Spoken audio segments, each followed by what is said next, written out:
Welcome to the deep dive. This is where we take interesting sources and really pull out the key knowledge for you fast. Think of it as your shortcut to getting seriously well informed. Yeah, cutting through the noise. Exactly. So today we're diving into the story, The Mindset of Entrepreneur Lamar Tyler. Mhm. Our source is this really great interview he did with Vusi Thembekweyo. It's on Vusi's YouTube channel, the video called Lamar Tyler's Secret to Scaling Your Business to $1 million in 2025. Right. And our mission here really is to unpack the practical stuff you can actually use. Yeah, the advice, the stories about overcoming challenges you might be facing too, and crucially, those mindset shifts Lamar talks about. He's got such a breadth of experience, hasn't he? Conferences, interviews, but mostly just building his own business from the ground up. Lots to learn. Definitely. So let's start at the beginning. His background is quite interesting. It really is. Because, unlike a lot of entrepreneurs, he didn't exactly grow up surrounded by business. He was the youngest of three boys, raised by a single mom in D.C. So entrepreneurship wasn't really modeled in the family. Not directly, no. Which makes his path kind of insightful, especially for those of you listening who maybe don't have that family business background either. But there were early signs, little sparks. Oh, yeah. He talks about this childhood thing with a friend, like a lawnmower and some flyers. A basic service and marketing gig. Ah, the classic first venture. Exactly. But the real eye-opener for him, it seems, was Black Enterprise Magazine, seeing other Black individuals building significant businesses. Seeing role models that looked like him. Precisely. It planted that seed, that thought of, hey, if they can do it, maybe I can too. Even if the how wasn't clear yet. Okay, so fast forward a bit. He's got a decent career going in IT, right? At a TV station in D.C. Yeah, things are moving along. Yep. But he's got this itch, this drive to create his own thing. And this is where it gets really relevant for a lot of people, I think. He Yeah. starts pitching ideas internally. He does.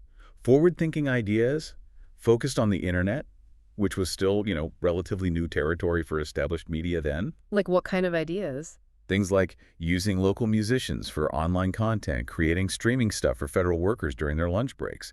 Smart ideas tapping into clear needs. But management wasn't keen. Not really. He hit what he describes as a scarcity mindset, a fear of risk, maybe not seeing the potential.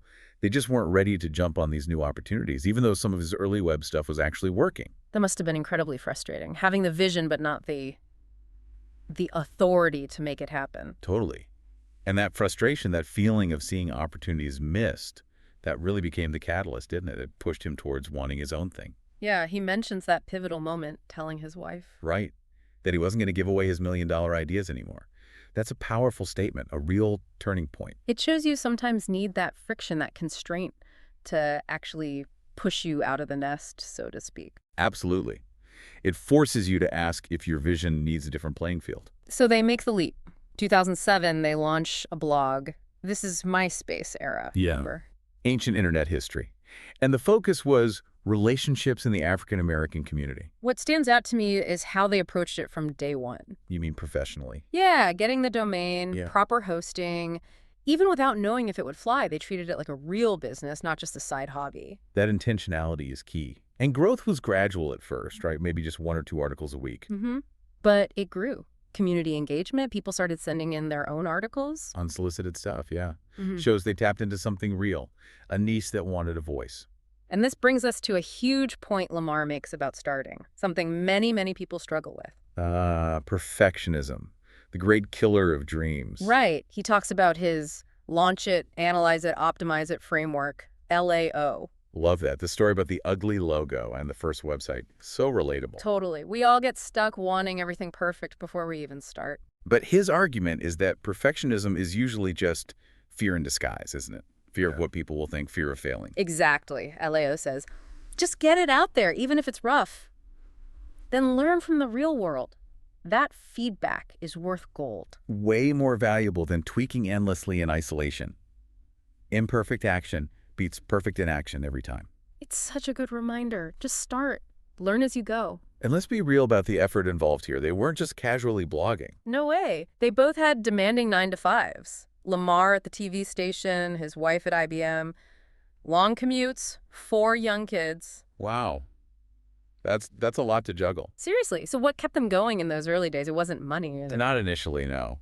It was more about the non-monetary wins, the positive comments, seeing articles shared, feeling like they were actually helping people, making an impact. Those little signals that you're on the right track, they can be so powerful. Incredibly motivating, especially when the bank account isn't reflecting the effort yet. And they were doing this together as a couple. That adds another layer, doesn't it? Oh, definitely. Building a business with your life partner has unique challenges and rewards. Lamar talks about applying the same principles as marriage, right? Yeah, things like communication, having shared goals, trusting each other.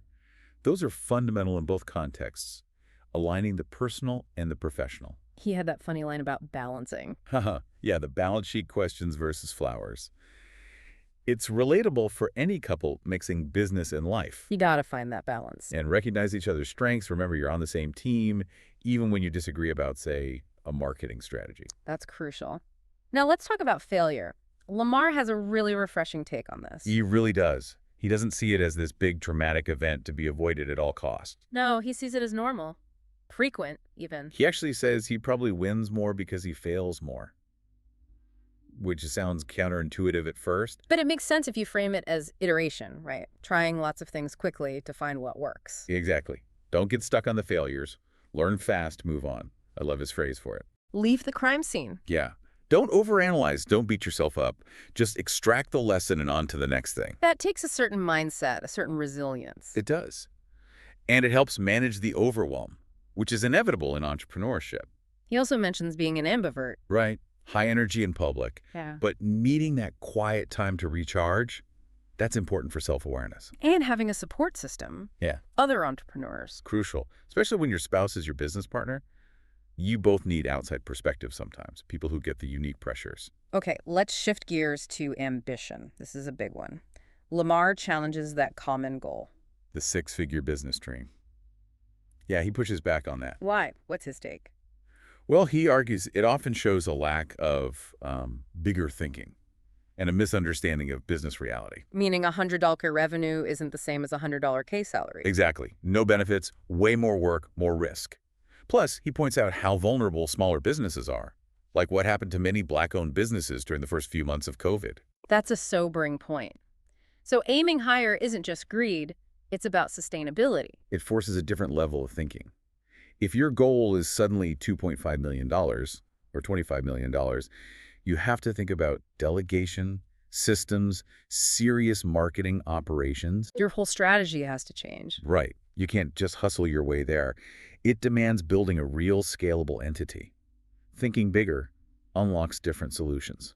He also touched on something interesting about community perception. Yeah, that sometimes in certain communities, aiming for really big business success can be met with suspicion. Like it's somehow wrong or greedy. Maybe. He connects it potentially to a history of instability, a kind of scarcity mentality where success feels limited. Instead of seeing the pie as big enough for everyone. Exactly. He really advocates for collaboration over cutthroat competition, especially for smaller businesses who often aren't even direct competitors in the grand scheme of things. That shift towards abundance and collaboration feels really important right now. It really does. And with the world being so connected, the opportunities for cross-cultural learning in business are huge. It's about sharing information and strategies. Okay, so for people listening who do want to scale, to get from 6 figures to 7 and beyond, what are the key focus areas Lamar highlights? He lays out a few critical things. Yeah. First, traffic and lead gen. You need eyeballs consistently. Makes sense. Conversion, turning those leads into actual customers. Having effective sales mechanisms. Okay, traffic, conversion, what else? Team building and leadership. This is huge. Moving from doing everything yourself to managing and leading others, that's a massive jump, especially if you haven't done it before. A common sticking point. Definitely. Then there's overcoming comfort, getting complacent once you hit a certain income level. The good enough trap.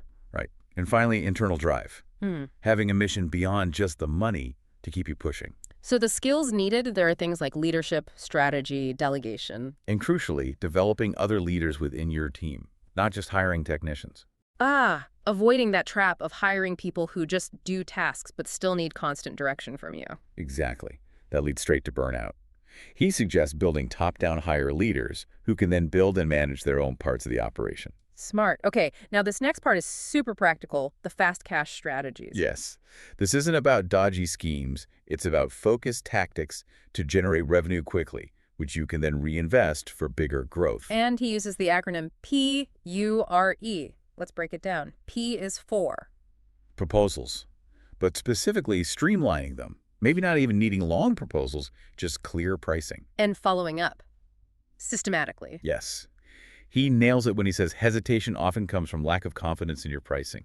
That's a deeper issue to address. Good point. So streamline proposals, be confident in pricing, follow up. What's you? Upsells, simply asking the question, offering related products or services. The McDonald's fries with that principle. Exactly. It's serving the customer more completely, not just grabbing more cash. It often enhances their original purchase. Simple, but often overlooked. Okay, Art, referrals. We know word of mouth is powerful, but most businesses don't have a system for it. Right. Lamar talks about the bliss point. Yes, that moment when the customer is happiest with you, that's the time to ask. And incentivize both sides, the referrer and the referred. Absolutely. Make it easy and rewarding. He uses analogies like Lay's chips or Coke, capturing that peak satisfaction moment. Makes sense. And finally, E. Experience. Turning your product or service into something memorable. Like the examples he gave. The Krispy Kreme Big Apple donut, the poppy steak. Yeah, it's about creating something people talk about, something they'll pay more for because the experience is unique. But consistency is key there. Crucial. You set an expectation with a great experience, you have to maintain it. PURE, proposals, upsells, referrals, experience. Really actionable stuff. Definitely some levers you can potentially pull pretty quickly. And all this experience and teaching naturally led to their community, TSP. Traffic, sales, profit. Yeah, it grew organically from their audience asking for business help, moving beyond the initial marriage and family focus. And now it's a whole ecosystem, right? Conferences. Biannual conferences, the 10-year anniversary is coming up in June 2026, which is amazing.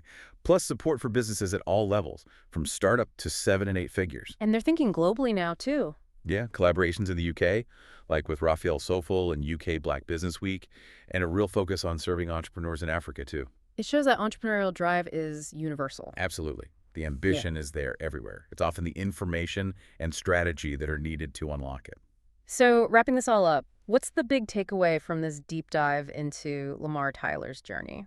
For me, it really comes down to mindset, doesn't it? Yeah. Thinking bigger, taking action even when it's imperfect, learning constantly from failure. Yeah, that combination of perspective shift and practical action seems key. It's not just about dreaming big. It's about doing the work smartly. And hopefully, listening to this has sparked some thoughts for you about your own situation. Which of these ideas really hit home? Are you maybe thinking a bit too small in some area? Getting bogged down by perfectionism? Definitely check out the original interview on Vusi Thembakoyo's channel. For the full conversation, there's even more depth there. And maybe leave yourself with this thought to chew on. How might you be limiting your own potential right now? And thinking about that PURE framework. What's one lever? Just one you could pull maybe even today or tomorrow to generate some fast cash, some momentum. Something to really consider. Thanks for diving deep with us.